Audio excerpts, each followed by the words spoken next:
Are AI deepfakes influencing the 2024 U.S. elections? 2023 was the year of artificial intelligence, so it's no surprise that states are already incredibly concerned about how AI can and will be used in the 2024 elections.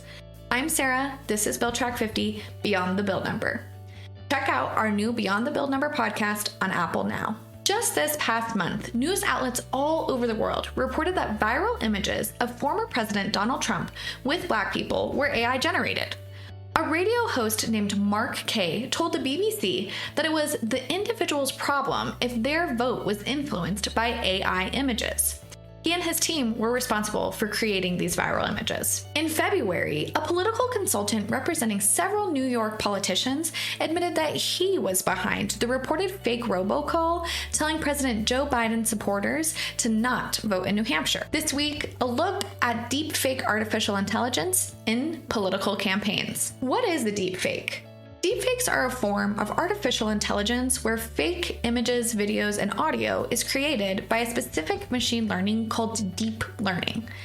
Artificial intelligence, in actuality, is when an algorithm is fed information, and based off that information, it learns and produces an output based off the knowledge it's fed. This process is called training AI models.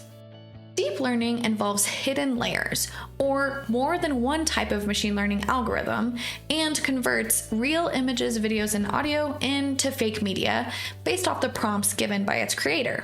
This complicated process is based on something called neural networks. Neural networks describe the process of producing complex deepfakes using two different algorithms. One algorithm is trained to produce the best fake replicas possible, based off of sourced images, audio, and video. The second algorithm is trained to detect when the media is faked and when it's not, which might be the secret to identifying AI-generated content in the future.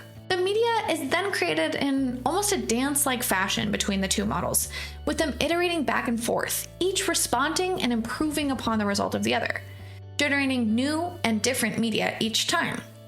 The end result, like the tango, is a masterpiece. These models are getting better all the time. It's no longer common to see people with 6 fingers. So what's the issue here? In today's world, generally what people see on the internet is what they see as truth. It stands to reason that if you can create deepfakes about anything in the world you want, you can influence people. Unchecked, deepfake-based misinformation can wreak havoc on our society. We can think of this at all sorts of different levels, as small as the nuclear family, with creating videos showing somebody in serious trouble and asking a relative to send money to help them. We could think of it a bit larger with politicians, showing them saying or doing things that don't align with their character or platform. We could even see this on the world stage. Media of world leaders saying or doing things that could provoke violence, fuel unrest, or even start a war. As I mentioned earlier, neural networks use a model that's trained to spot AI. Should we invest more time and resources in these models, training them to recognize the parts of AI-generated media that aren't detectable by us mere mortals, we could maybe combat deepfakes. This would, however, require that essentially every piece of media on the internet go through some type of audit, which creates privacy and free speech concerns. One of the largest issues today when looking at deepfakes is how these can be used during the election cycles to influence people's opinions on candidates and issues, ultimately resulting in election interference. This interference could come from opponents, PACs, or even state actors. But also, like we saw with the Trump supporters' AI images, they could come from everyday people looking to help get their candidate elected. So, given all of this, what is going on at the policy level? The US is busy when it comes to deepfakes and elections. Currently, there's over 50 bills pertaining to deepfakes and elections from around the country. On the national level, we'll look at 3 different bills. First, the Protect Elections from Deceptive AI Act, aiming to prohibit the distribution of materially deceptive AI-generated audio or visual media relating to candidates for federal office.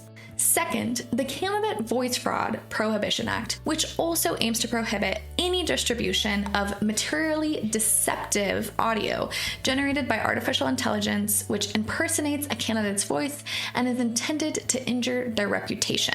Finally, the Deepfakes Accountability Act.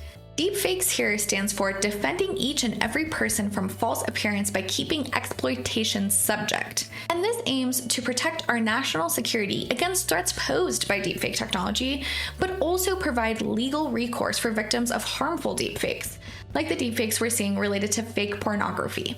Now, a deeper look at state legislation.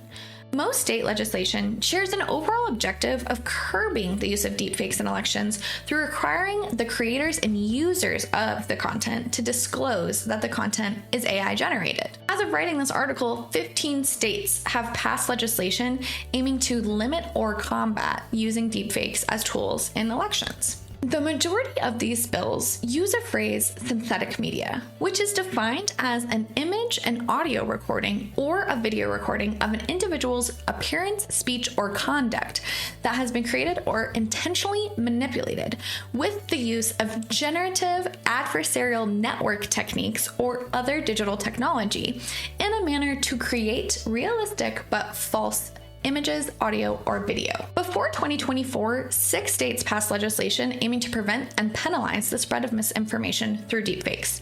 California in 2019, and Michigan, Minnesota, Texas, Washington, and Wisconsin, all in 2023. This year, Arizona, Florida, Georgia, Indiana, Kentucky, New Mexico, Utah, West Virginia, and Wyoming have all passed deepfake legislation. Some states are taking an approach of requiring anyone distributing election materials to disclose the fact that they are AI generated, including Arizona, Iowa, Mississippi, New Hampshire, Rhode Island, South Carolina, Tennessee, New Jersey, and West Virginia. Most of this legislation imposes a 90-day disclosure requirement. The Arizona bill does this pretty well.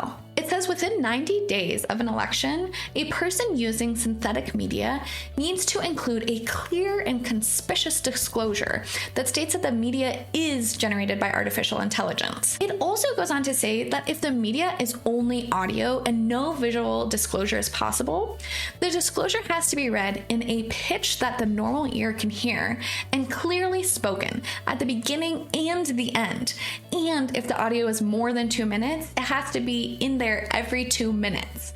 So they're really kind of covering their bases and really trying to ensure that people have received the disclosure that whatever they're about to consume is fake, is AI generated. It also says that this doesn't apply to any kind of media that is constituted as satire or comedy. In New Jersey, New Hampshire, and South Carolina, they've proposed bills allowing any registered voter, along with political candidates, to sue if there's deepfake created about them. The New Hampshire bill calls out that this legislation can lead to some cost concerns. And finally, a Massachusetts bill that would create a task force to study deepfakes and digital content forgery, the proliferation of these in state and local government, the risks, including privacy risks associated with digital content forgery, the impact of digital content forgery on civic engagements, including using deepfakes to influence elections, legal implications, and best practices for preventing digital content forgery. This is a huge issue that we need to act swiftly on to ensure we are appropriately monitoring how this new technology can impact and influence the public. The disclosure is an interesting first step with me,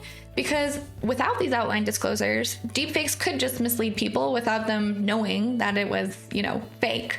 But also I wonder if calling out that something that someone is using is synthetic media will even have an impact. Will people pay attention to these disclosures? Once you see something or hear something, does knowing that it's fake completely negate how you felt about it? Do you think these disclosures will limit the impact that this type of media can have on people? What else, if anything, should be done? Comment below and check out BillTrack50.com for more information and blogs just like this one.